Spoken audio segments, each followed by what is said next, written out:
그리스도의 사랑이 우리를 강구하시는도다.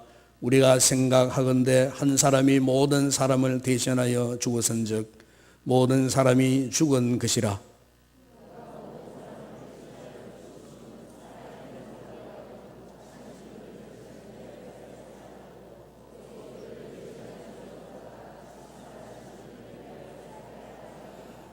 그러므로 우리가 이제부터는 어떤 사람도 육신을 따라 알지 아니하노라. 비록 우리가 그리스도도 육신을 따라 알았으나 이제부터는 그같이 알지 아니하노라. 그런즉 누구든지 그리스도 안에 있으면 새로운 피조물이라. 이전 것은 지나갔으니 보라 새 것이 되었도다. 아멘.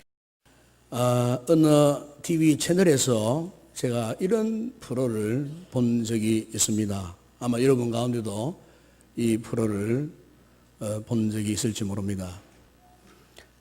그동안 아이를 키우고 남편 뒷바라지하고 살림하느라고 정작 자신의 몸은 돌보지 못한 채 이렇게 우울한 삶을 살아가는 그 주 아줌마들을 방송국에서 캐스팅해서 그 아줌마를 아주 새로운 모습으로 이렇게 탈바꿈 시켜주는 그런 프로그램이었습니다. 그래서 그 출연자의 배우자, 남편이나 자녀들이 이제 방송국에 이제 출연 신청을 하면은 그 확정이 되면은 이제 그 출연자에 대해서 그 아주머니에 대해서 모든 전문가들이 다 동원이 됩니다. 그래서 피부 마사지부터 이렇게 하고 그 다음에 유명한 미용사, 헤어 디자인들을 또 불러갖고 염색하고 파마해서 그야말로 아주 이쁜 스타일로 헤어스타일로 그렇게 아주 세련되게 그렇게 연출을 합니다. 그리고 마지막에는 이 스타일리스트를 또 동원해갖고 그 출연자에게 걸맞는 옷을 또 코디합니다. 그래서 그야말로 평생에 한 번도 그렇게 해보지 못한 일들을 그 프로그램에서 그 아주머니를 위해서 그렇게 이제 모든 작업을 합니다. 그리고 이제 이 프로그램 하이라이트에 보게 되니까 이렇게 변신된 그 주인공이 아주머니가 이제 스튜디오에 등장을 합니다. 등장할 때 오색 찬란한 그런 불빛 아래 장엄한 빵바레가 울려 퍼지면서 순간 모든 방청객들이 박수를 치면서 환호를 합니다. 그러는 가운데 이제 등장을 하게 되는 거죠. 등장할 때 많은 사람들이 그걸 보고는 감탄을 합니다. 와 그리고 기뻐서 어쩔 줄을 모른다. 그러나 본인 자신도 본인이 이렇게 변신될 줄은 꿈에도 생각 못한 거예요. 그래서 모두가 그 변신된 출연자를 바라보면서 기뻐하고 만면에 미소를 짓고 행복해하는 그와 같은 분위기였습니다. 바로 그때 진행자가 출연한 주인공에게 이렇게 묻습니다. 이렇게 변신한 자신의 모습을 보니 기분이 어떻습니까? 그러니까 그 출연자가요, 너무너무 만족해요. 너무너무 행복해요. 너무너무 행복해하는 거예요. 제가 이제 그 모습을 보면서 이런 생각을 해서요, 좀 엉뚱한 생각을 해서요, 그래, 지금은 행복하지. 지금은 참 아름답지만 한 달만 지나봐라. 아니, 한 달도, 몇 주만 지나봐라. 그러니까, 한 달만 지나면요, 아마 제 짐작으로 그럴 것 같아요. 과거 본래의 모습으로 돌아오지 않겠나. 왜? 여자분들은 한낮에 볼 때하고 아침에 볼 때하고 좀 다르잖아요. 소위 화장빨 때문에 조금 다르잖아요. 네. 그러니까 한순간에 그 많은 노력, 그 많은 기술을 그 사람에게 쏟아부어 가지고 정말 고귀하게 세련되게 꾸미니까 누구나 못생긴 분도 그 과정을 거치면요 다 천사처럼 보이고 아름답게 보이는 거예요. 그러나 여러분, 그 같은 변신, 변화는 곧 돌아서면은 본래의 모습으로 돌아오는 거예요. 여러분, 저는 그렇게 생각합니다. 이게 바로 세상적 변화가 아닌가. 세상이 추구하는 변화, 그것은요, 진정한 변화가 일어나지 않는 것입니다. 한시적인 변화. 겉은 변할지 몰라요. 그러나 내면이 변하지 않아요. 속이 변하지 않기 때문에 우리는 그 변화를 진정한 변화, 완전한 변화라고 그렇게 말하지 못하는 것입니다.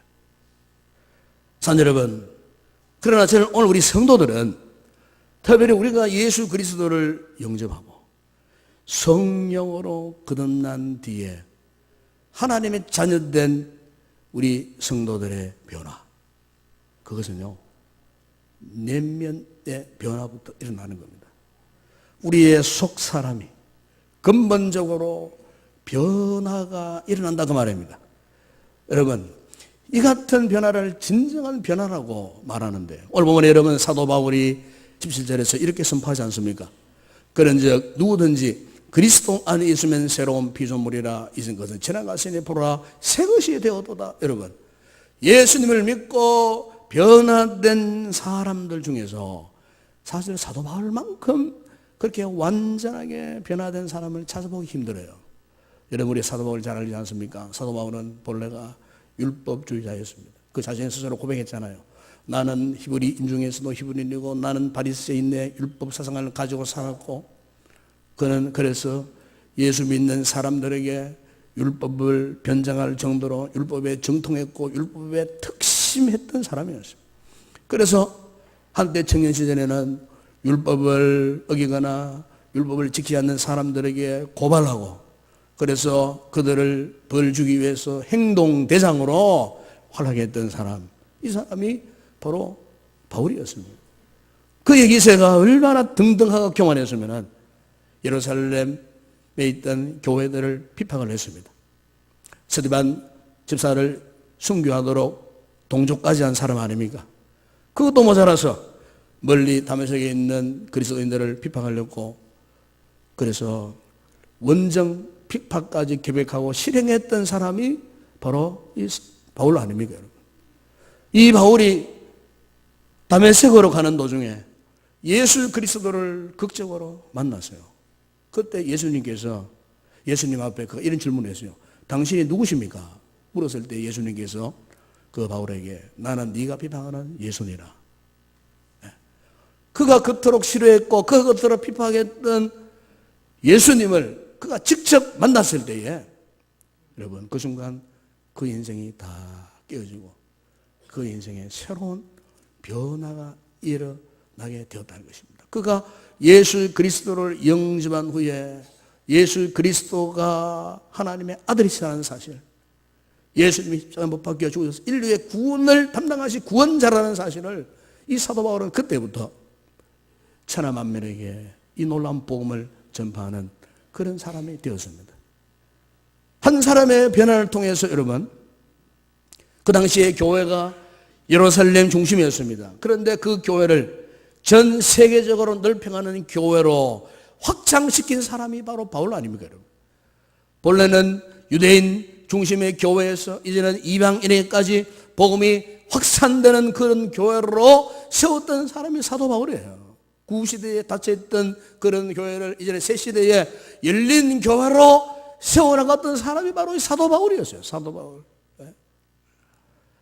바로 그 사도 바울이 지금 우리에게 말씀하고 있는 것이 무엇입니까? 자신이 이토록 변화되었던 것처럼, 그런즉 누구든지 그리스도 안에 있으면 새로운 피조물이 된다. 당신들도 예수 그리스도 안에 있으면 새로운 피조물이 된다는 겁니다. 나처럼 그렇게 변화될 수 있다는 사실을 지금 사도 바울이 오늘 이 본문에서 우리에게 지금 말씀하고 있다는 겁니다. 네. 여러분, 실제로 사도 바울은 이 놀라운 변화를 체험한 이후에, 여러분, 우리가 사도행전이나 그 서신서에 보게 되면요, 하나님의 은혜로 충만했습니다. 예수를 믿는 기쁨으로 충만했습니다. 복음을 전하는 확신으로 충만했습니다. 그래서 그가 전하는 곳곳마다 때로는 한때 율법의 동지들이었던 그 동료들이 사도 바울을 박해했습니다. 유대인들에게 박해를 당했습니다. 폭행을 당해서 그만 죽을 뻔한 일이 한두 분이 아닙니다. 또한 루스드라는 지역에서는 복음을 전하다가 돌에 맞아가지고 그만 죽었어요. 죽었다는 사실을 알고 사람들이 바울을 성 밖으로 내다버렸어요. 그런데 정신이 깨어 일어났어요. 그런데 그렇게 돌로 치고 핍박당했던 그 성 안으로 다시 들어갔습니다. 다시 들어가서 또 복음을 전했습니다. 또한 빌립보에서 복음을 전하다가 빌립보에서 억울한 죄수 4명을 뒤집어쓰고 그 깊은 빌립보 감옥에 갇혔습니다.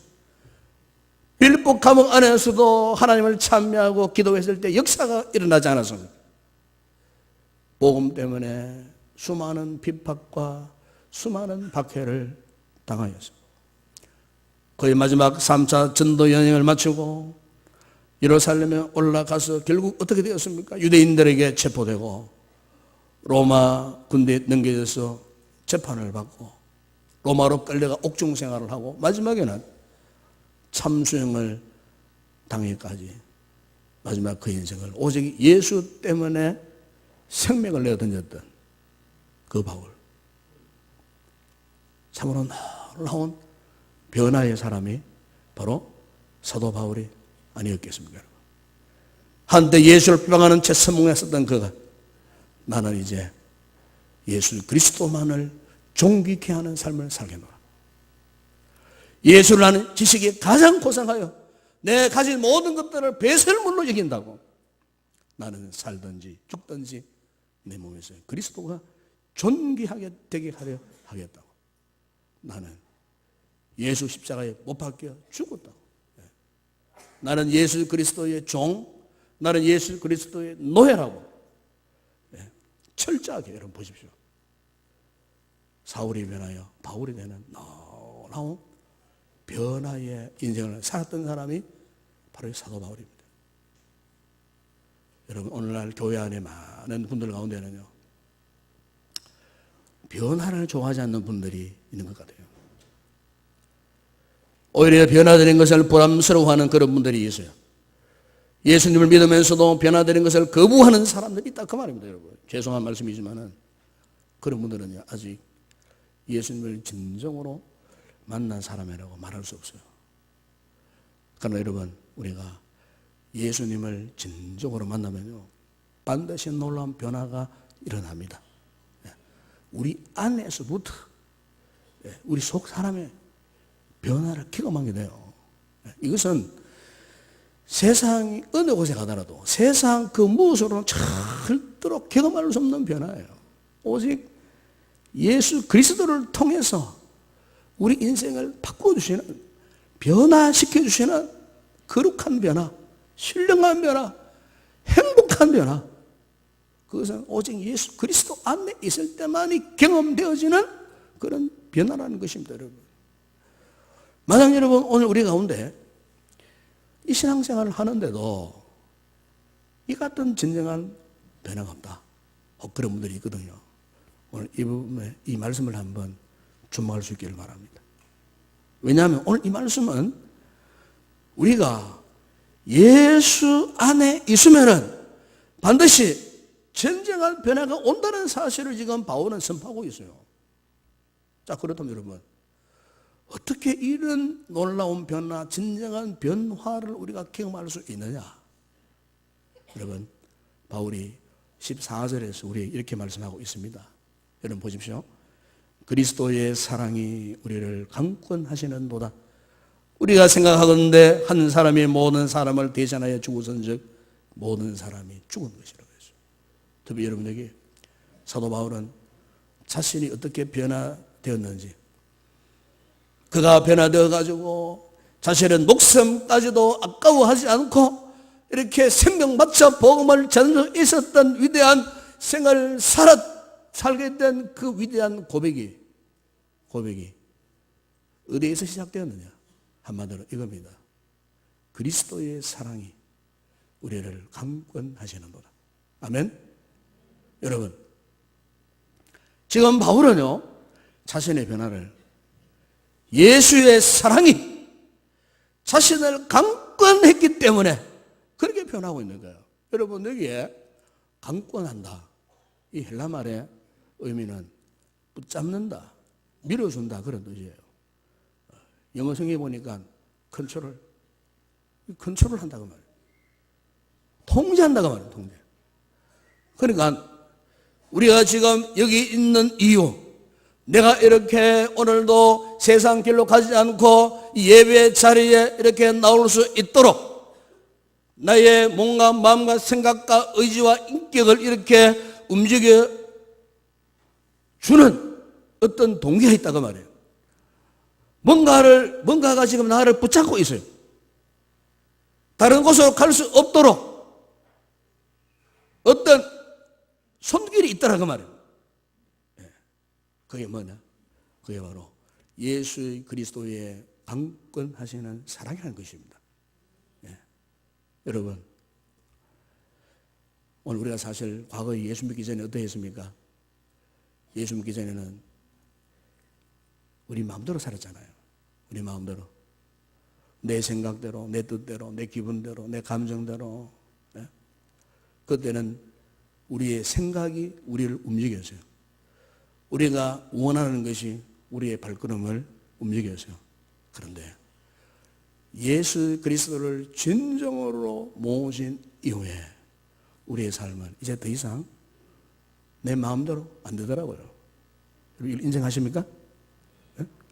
내 뜻대로 안 돼요. 우리 생각대로 되지 않아요. 그 이유가 뭐냐? 나를 위해서 죽으신 예수 그리스도의 십자가의 사랑을 깨닫는 그 순간에 그 사랑이 우리 인생을 움직이고 우리의 삶을 움직이는 내 인생의 새로운 동기, 원동력, 그것은 그분의 사랑, 그 뜨거운 사랑, 나를 다스리고 붙들고 놓지 않으시는 강권하시는 그리스도의 사랑, 그 사랑과의 만남, 바로 그 사랑 때문에 오늘 우리의 인생이 변화되지 않으면 안 되는, 결코 이렇게 변화된 삶을 살게 되더라, 그 말씀입니다. 여러분, 예수 그리스도를 우리가 인격적으로 만나는 이 순간을 통해서 우리는 그걸 깨닫잖아요. 아, 나는 정말로 더러운 죄인이구나. 바울도 그런 고백했잖아요. 나는 죄인 가운데 괴순이라. 예수님이 나 같은 죄인을 위해서 십자가에 죽으셨습니다. 이 하나님의, 이 주님의 놀라운 은혜와 사랑을 깨닫는 그 순간에 그분의 은혜와 그분의 사랑으로 인해서 우리의 인생이 변화되어지기 시작하더라는 것입니다. 그래서 예수님이 이토록 우리를 사랑하셨기에 심지어 어떤 원수도 용서 못할 원수가 없고요.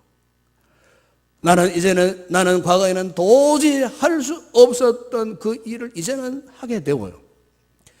내가 가기 싫은 곳도 이제는 그 사랑 때문에 스스로 갈 수 있고, 또 내 인생에 아무리 어렵고 힘든 상황, 고난, 고초, 심리적인 박해가 온다 할지라도 이제는 두렵지 않고, 예수 믿기 이전에는 참으로 너무나 외롭고 고독했어요. 우울하기도 했어요. 그런데 이 주님을 만나고 이 주님의 사랑에 강권된 이후에 우리 인생이 외롭지 않다는 겁니다, 여러분. 외롭지 않아요. 뭐 때문입니까? 그리스도의 사랑이 우리를 강권하시고 있기 때문에, 우리를 붙잡고 우리를 밀어주시고 있기 때문에, 혹 여러분 가운데 믿음 생활을 하다가 보면은요, 이 자신에 대해서 자신을 잃어버린 그런 분들 없잖아요. 아, 나는 왜 이렇게 연약한고, 나는 왜 이렇게 부족한고, 나는 왜 이렇게 자주 흔들리는고, 나는 이렇게 예수를 믿어도 왜 이렇게 도무지 변화되지 않는가? 다른 분들은 변화되어 가지고 사명 감당하고 열심으로 기쁨으로 믿음 생활을 하고 기도 생활을 하고 복음을 전하는데 나는 왜 이런가? 한번 여러분 이런 고민을 한번 해보신 적이 있습니까? 예? 사실 이런 고민을 한다는 것 자체는 건강한 분이에요. 이런 고민 속에 나는 왜 이런가? 그래서 심지어 더 깊은 수렁에 빠지면 이런 생각이 듭니다. 자기를 포기하고 싶어요. 믿음 생활을 포기하고 싶어요. 교회를 떠나고 싶어요. 신앙생활 무미건조하고 재미없고 더 이상 나는 믿음 생활할 가치도 없고 여러분 가운데에 그런 분들이 계신다면 여러분 저는 이 시간 여러분들에게 말씀드립니다. 설사 그렇다 할지라도 여러분 자신을 포기해서는 안 되는 것입니다. 여러분 우리가 반드시 주목해야 할 사실은 변화되지 않는 나 자신이 아니에요. 우리가 참으로 집중하고 주목해야 할 사실은 그럼에도 불구하고 이 같은 모습으로 살고 있는 나 자신임에도 불구하고 그런데 지금도 이런 나 자신 속에 역사하고 계시는 주님이 계신다는 사실입니다. 그 주님의 사랑이 나를 버리지 않는다는 사실입니다, 여러분. 그 주님의 사랑이 지금도 나를 붙들고 계신다는 사실입니다. 그 주님의 사랑이 결코 나를 놓치지 않는다는 사실입니다, 여러분. 우리의 연약함 속에 들어가지 마시고 나의 약점 때문에 고민하지 마시고 그것보다도 약점 많고 모순투성이 나 자신을 끝까지 붙들고 계시는 이 강권하시는 하나님의 사랑에 여러분 주목할 수 있기를 주의 이름으로 축원합니다. 예. 제가 우리 교회에 우리 김용희 선교사님이라는 분을 몇 번 초청하려고 몇 번 이렇게 섭외를 했는데 이 타임이 시간이 잘 맞지 않냐고 그분을 모시지 못했어요. 언젠가 한번 그분을 모시려고 합니다만은 이분은 순회 선교사입니다. 순회 선교사, 순회 선교사고 선교 동력 집필만을 하는 그런 분입니다.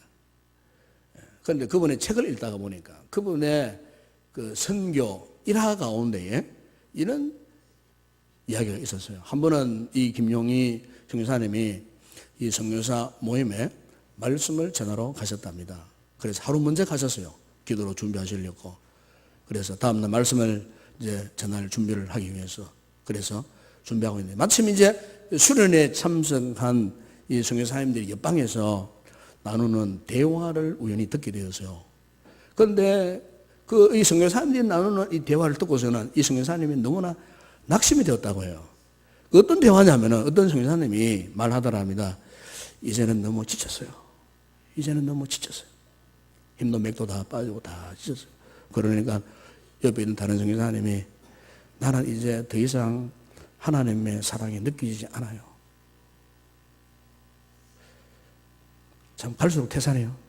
또 다른 선교사님이 이렇게 말하더랍니다. 이제는 은혜 받는 것도 무서워요. 이 대화를 듣고 있던 이 김용희 선교사님이 이런 생각을 했답니다. 이 선교사의 집회, 은혜를 사모하는 가운데 말씀을 전해도 쉽지 않은데 저렇게 낙심한 선교사님들에게 무슨 말씀을 전하나 밤새도록 고민이 되더랍니다. 그래 잠도 이루지 못하고 간절히 기도하는 가운데에 이런 깨달음이 오더랍니다. 과연 이것이 누구 편에서의 문제인가? 저 선교사님들이 저렇게 된 상황이 누구 편에서의 문제인가? 깨달아지는 게 모든 것이 사람 편에서의 문제이다. 그렇게 깨달아지더랍니다. 무슨 말입니까? 하나님은 어제나 오늘도 영원토록 변함없으신 하나님. 그분의 사랑은 전혀 변함없으신 불변하신 하나님의 사랑인데 사람 편에서 하나님의 사랑을 의심하게 되니까 사람 편에서 낙심하고 절망하게 된다는 거예요. 예? 만약 이러면 한번 바꾸어서 한번 생각해 보죠. 만약 우리 하나님께서 우리가 너무너무 제대로 못났어요. 믿음 생활 제대로 못해요.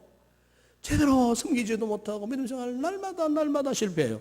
그러니까 하나님께서 야 아무개 너 말이야 아무리 변화시켜보려고 해도 넌 희망 없어. 어? 내 애를 썼는데 내가 지쳤다. 내가 네 보니까 무섭다. 하나님께서 만약에 우리에게 그렇게 말씀하신다면은 우리가 어떻게 되겠습니까, 여러분? 예? 만약 하나님께서 그렇게 우리에게 응대하신다면은 여러분 우리가 믿음 생활, 믿음이라는 자체는 아무런 의미 가치 없는 거예요. 하나님의 은혜, 하나님의 사랑 아무런 의미가 없는 거예요.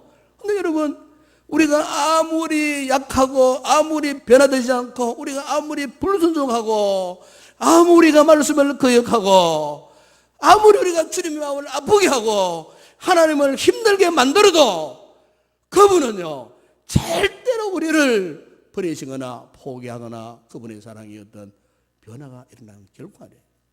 믿으십니까 여러분? 이게 여러분 강권한다는 말이 그런 뜻입니다. 문제는 우리 인간 편에 있는 거예요. 내 편에 있는 거예요. 왜 우리가 하나님의 은혜를 의심하고 하나님의 사랑을 의심하느냐 그 말이에요. 왜 우리가 흔들립니까? 하나님께서 우리를 흔들으십니까? 왜 우리가 의심합니까? 왜 우리가 절망합니까? 하나님 우리를 포기하셨습니까? 아니라 그 말입니다 여러분. 이 순간에도 그분은 우리를 붙들고 우리를 밀어주시고 일으켜주시고 강권하시는 그분에 여러분 십자가가 무엇입니까? 십자가는 바로 그 하나님께서 내가 너를 구원했다 사랑했다 내가 너를 붙든다 네 인생을 내가 책임자는 정표로 우리 주님께서 십자가에 죽으셨잖아요.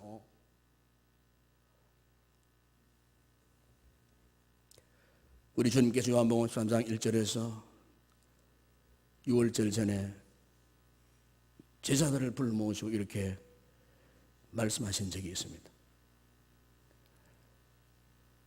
자기가 세상을 떠나 아버지께로 돌아갈 때가 이런 줄 아시고 세상에 있는 자기 사람들을 사랑하시되 끝까지 사랑하시니라. 아멘. 여러분 그렇습니다. 비록 우리가 우리 자신에게 실망했더라도 절대로 성령님은 실망하지 않으십니다. 오히려 성령님은 우리 가운데 내주하시고 감동하시고 어쨌든 하나님의 위대한 사랑을 깨닫도록 하시기 위해서 성령께서 우리를 포기하지 아니하시고 기어코 우리를 변화시켜서 주님의 사람이 되도록 하시는 그 하나님의 강권하시는 사랑. 여러분 오늘 우리가 이 자리에 앉아있는 동기가 바로 그것 아니겠습니까 여러분? 놀라우신 주님의 사랑, 주님의 은혜. 미국의 유명한 흑인 인권운동가이던 마틴 루터 목사님이 한 번은 감동적인 연설을 하는 가운데 그 연설 가운데 연설 대목이 이런 내용이 있어요. 그 자신의 고백이었어요. 나는 내가 바라던 그런 사람이 아닐 수도 있습니다. 나는 내가 되어야만 하는 그런 사람이 아닐 수도 있습니다. 내가 될 수 있었던 그런 사람이 아닐 수도 있습니다. 그러나 나는 나로 인해 하나님을 찬양합니다.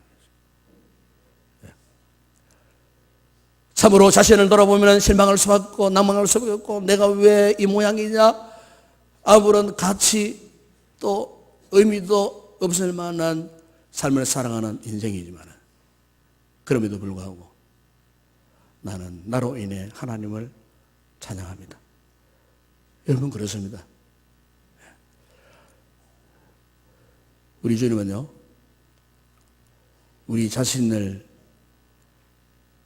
스스로가 바라보고 슬퍼하거나 실망하는 것을 원치 않습니다. 그분은 오직 그분을 바라보면서 예수님을 바라보면서 희망을 가지라고 소망을 가지라고 그래서 그분은 지금도 우리를 찾아오셔서 우리를 붙잡고 우리를 밀어주시고 계시는 것입니다. 여러분 우리가 이 사랑을 깨닫게 될 때 그 사랑이 결국 나를 움직여서 변화시켜 간다는 사실입니다. 이 놀라운 사랑의 강건함을 받은 사도 바울을 보십시오. 오늘 보면 여러분 15절에서 이렇게 고백하지 않습니까? 그가 모든 사람을 대신하여 죽으시면 살아있는 자들로 하여금 다시는 그들 자신을 위하여 살지 않고 오직 그들을 대신하여 죽었다가 다시 살아나신 이를 위하여 살게 하려 함이라. 무슨 말씀입니까?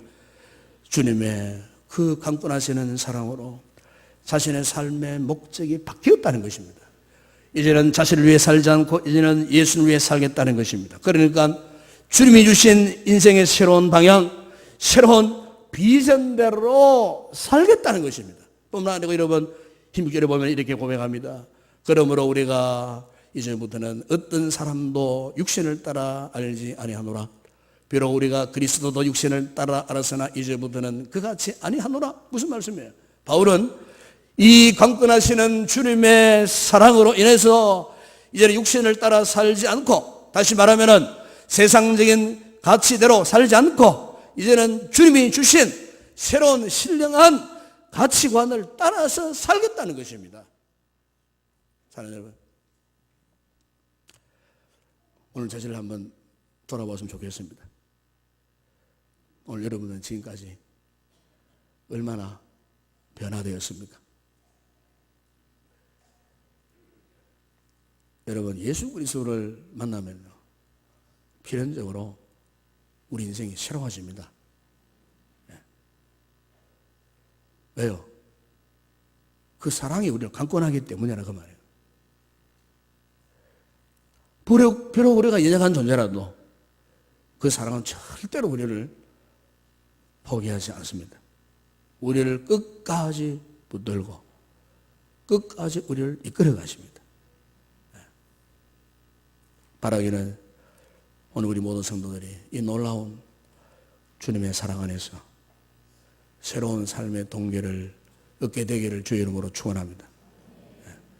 새로운 목적을 발견하고 새로운 가치관으로 여러분 한번 변화된 믿음의 삶을 한번 살아보시지 않겠습니까? 주님이 기쁨이 되는 그런 성도의 삶을 누려보시지 않겠습니까?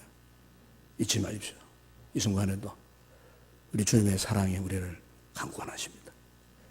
기도하겠습니다. 거룩하신 우리 아버지 하나님, 우리는 참으로 연약합니다. 부족합니다. 한순간도 우리의 방법대로는 살 수 없는 온전하지 못한 실수와 허물과 온갖 모순으로 얼룩져 있는 우리 인생들, 이런 우리를 부르셔서 예수의 피로 사셔서 하나님의 자녀 삼아주시고 구원받은 우리들, 아버지 하나님 이렇게 오늘까지 당신의 거룩한 사랑으로 강권하여 주시기에 우리가 믿음에서 떨어지지 않고 오늘도 주님을 경배하는 이 예배의 자리로 우리를 이끌어 주셨는 줄로 믿습니다.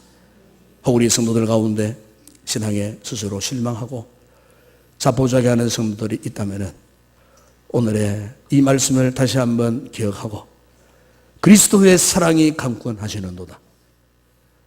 나 중심으로 생각하지 말고 오직 예수 그리스도를 바라보면서 그분의 사랑을 우리가 기억하고 온전히 이 같은 사랑에 포로되어 살아가는 귀한 믿음의 성도들 다 되게 하여 주시옵소서. 결코 믿다가 낙심하는 자들이 없게 하여 주시옵소서. 이 사랑 안에 주님의 기쁨이 되어 살아가는 위대한 믿음의 성도들 다 되게 하여 주시옵소서. 예수님의 이름으로 기도드리옵나이다. 아멘.